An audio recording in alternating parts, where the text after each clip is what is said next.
Kami di sini akan membahas bagaimana kondisi Laut Cina Selatan setelah Donald Trump menjabat menjadi presiden kembali. Di sini saya Farel Fatir, lalu rekan-rekan saya Muhammad bin Taufik Al-Kamera Meva, Nafis Bahtiar. Lalu di sini Laut Cina Selatan itu merupakan suatu wilayah yang dimana diperebutkan oleh banyak negara. Lalu bagaimana hubungan Laut Cina Selatan dengan Donald Trump? Bagaimana menurut Bintang? Kalau menurut saya, setelah masa jabatan masa presiden jabatan sebelumnya, Donald Trump kan maju untuk pilkada. Ya, maju untuk. Jadi dia sekarang tuh udah terpilih lagi, menang lagi. Jadi menurut saya Donald Trump tuh bakal lebih damai daripada presiden sebelumnya. Benar. Menurut Nafis gimana? Kalau menurut saya juga mungkin menangnya Donald Trump ini bisa lebih mendamaikan dunia ini, karena dari statement awalnya Donald Trump itu dia pernah ngomong bahwa mungkin kalau dia terpilih jadi presiden Amerika Serikat, dia bahkan mendamaikan negara-negara yang berperang dan lebih mementingkan kerjasama ekonomi. Mungkin dikarenakan latar belakang dia yang pengusaha. Berarti itu statement sebelum ini ya, pemilihan presiden. Ya. Oh, Berarti jadi masa kampanye lah ya. Jadi Amerika ini seperti yang kita tahu di sini menganut teori liberalisme. Lalu bagaimana menurut Nafis liberalisme itu? Apa sih liberalisme itu? Liberalisme itu merupakan teori yang mementingkan kerjasama. Benar. Tanpa adanya kekerasan, peperangan. Jadi mereka lebih mementingkan kerjasama daripada saling berperang untuk kepentingan negara masing-masing. Berbanding terbalik dengan realis. Lalu bagaimana menurut Bintang setelah Donald Trump ini terpilih? Apakah kondisi Laut Cina Selatan dan kondisi Amerika Serikat dan Cina ini akan berkonflik atau malah berdamai satu sama lain? Kalau dari statementnya sebelum pilkada itu ingin berbisnis gitu ya. Berbisnis dengan Cina.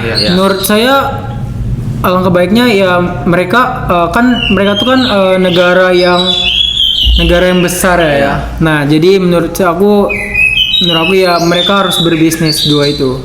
Jadi bakal saling berinteraksi satu sama lain. Ya, saling berinteraksi. Itulah. Adanya ketegangan perang gitu ya. Iya, benar. Lebih mementingkan kerjasama ekonomi seperti benar. Ya, sebagaimana kita tahu di sini Amerika dan Cina belakangan ini sedang tidak baik-baik saja. Lalu bagaimana menurut Nafis? Harapan apa sih yang akan Nafis harapkan jika Donald Trump ini menjadi presiden di Amerika Serikat? Apakah dia akan merangkul negara-negara di bagian China, bagian timur, dan bagaimana menurut Nafis? Mungkin menurut saya karena dia pernah bilang tadi ingin lebih yang awalnya negara yang banyak berperang, ketika dia terpilih dia lebih ingin negara ini damai, lebih mementingkan kerjasama ekonomi.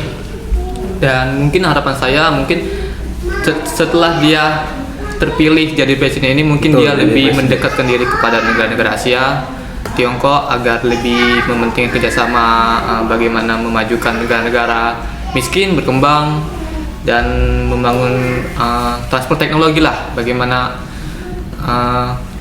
Amerika sebagai negara superpower ingin menciptakan dan merangkul negara-negara lain gitu. Betul. Lalu bagaimana menurut Bintang? Menurut saya ya seperti Nafis bilang tadi ya. Betul. Kayak kalau ke Tiongkok ya pasti ke Tiongkok dan ke negara-negara yang lainnya di bawah negara Amerika itu ya pasti ya merangkul dan menaikkan derajat negara-negara tersebut. Seperti yang kita tahu, background latar belakang Donald Trump ini pembisnis. Apakah benar, Nafis? Iya. Ya, jadi latar belakang background Donald Trump ini adalah pembisnis. Jadi kami harapkan semoga setelah Donald Trump menjabat jadi presiden ini dapat merangkul banyak-banyak negara di timur lalu di Tiongkok juga menjadi damai. Seperti yang kita tahu, akhir-akhir ini Amerika dan China sedang tidak baik-baik saja. Lalu bagaimana kondisi Laut Cina Selatan setelah beberapa anggota ASEAN itu join ke BRICS?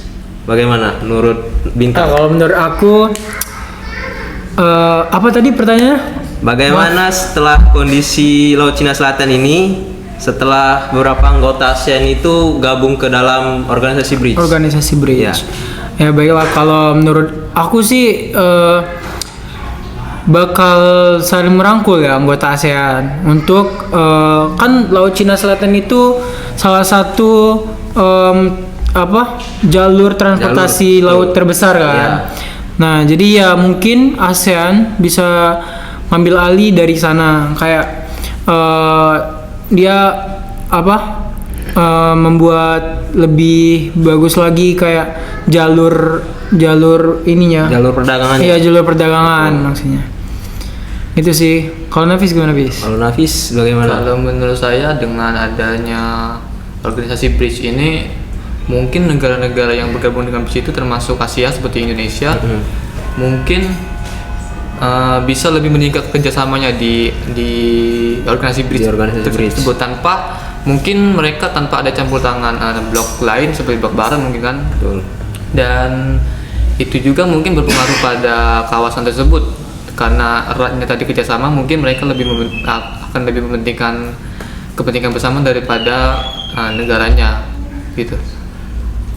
Bukankah organisasi BRICS ini dibuat oleh beberapa negara yang dapat dibilang kecewa dengan sikap Amerika? Contohnya beberapa negara di ASEAN yang membuat organisasi BRICS ini tampak kecewa dengan perbuatan Amerika Serikat. Itu bagaimana menurut Bintang? Iya, ya emang kalau menurut saya kayak Amerika Serikat itu lebih condong ke negara Uni Eropa gitu. Jadi ya mereka membuat BRICS itu sendiri yang di dalamnya ada Vietnam, Thailand, terus China, Tiongkok, ya India, terus lalu Rusia, Brazil. Menurut saya kayak ya lebih baik gitu sih, kayak misalnya kalau Amerika lebih condong ke Eropa, ya udah ASEAN kayak cari mencari peluang lain. Ya, mencari peluang lain di negara-negara superpower lain selain Amerika Serikat. Iya. Lalu bagaimana menurut Nafis? Mungkin menurut saya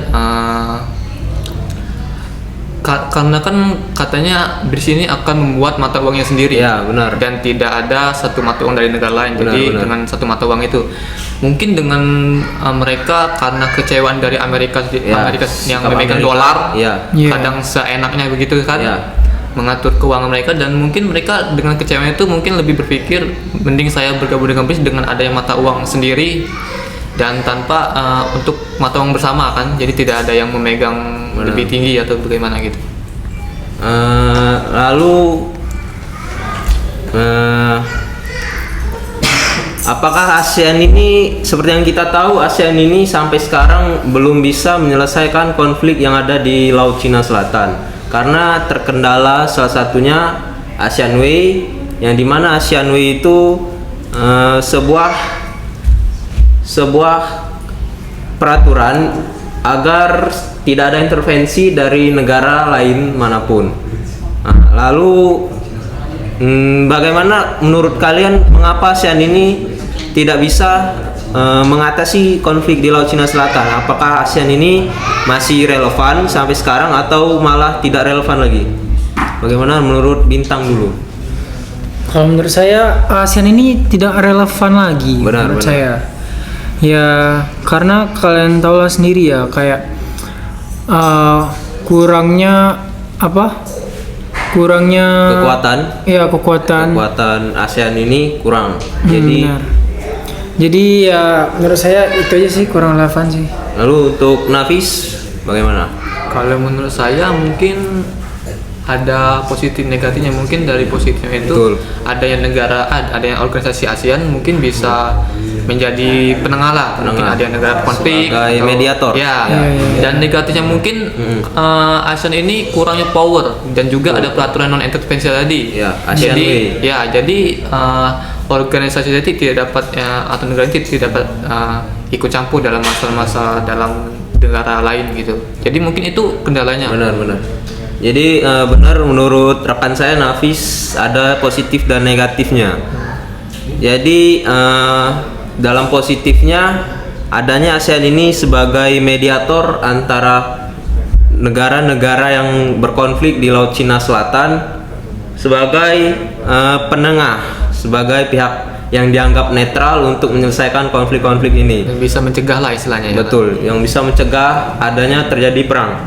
Jadi beberapa akhir-akhir ini beberapa yang kita tahu ASEAN ini sudah mengadakan atau menyelenggarakan beberapa forum untuk menyelesaikan konflik di Laut Cina Selatan ini.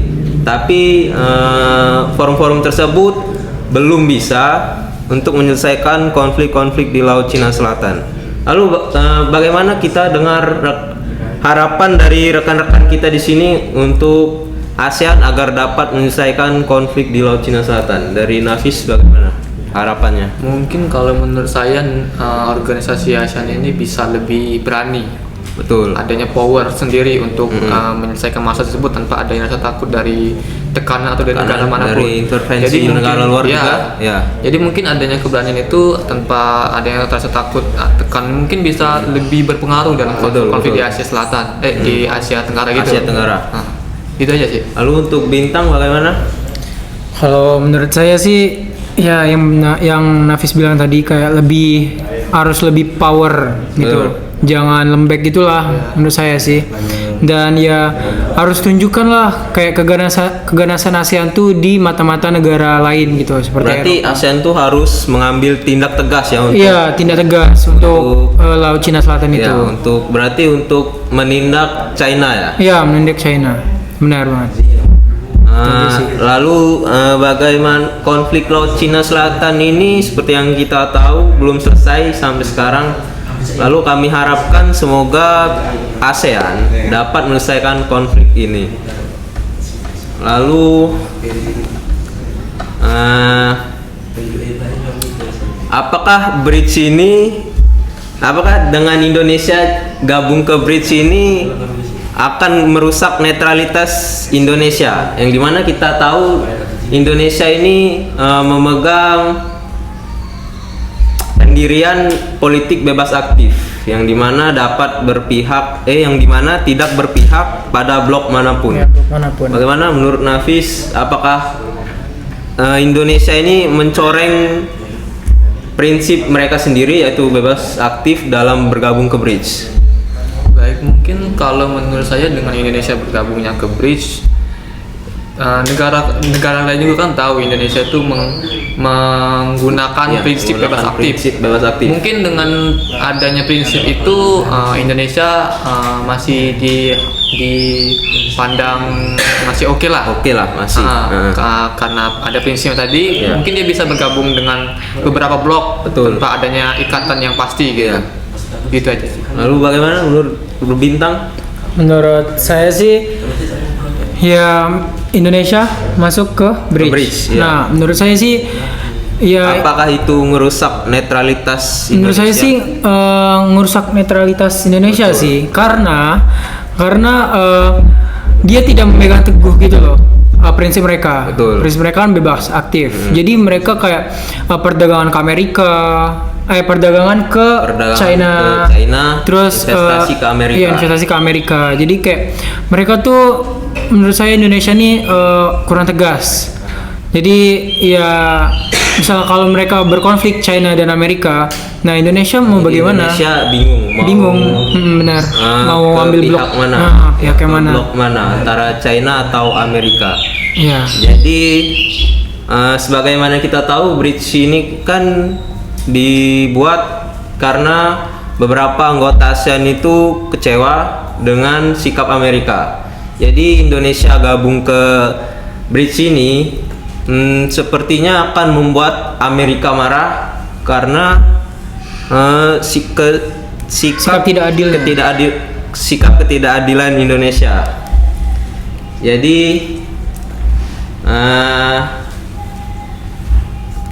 sampai di situ saja podcast kami pada kali ini. Sekian dari kami dan selamat beraktivitas.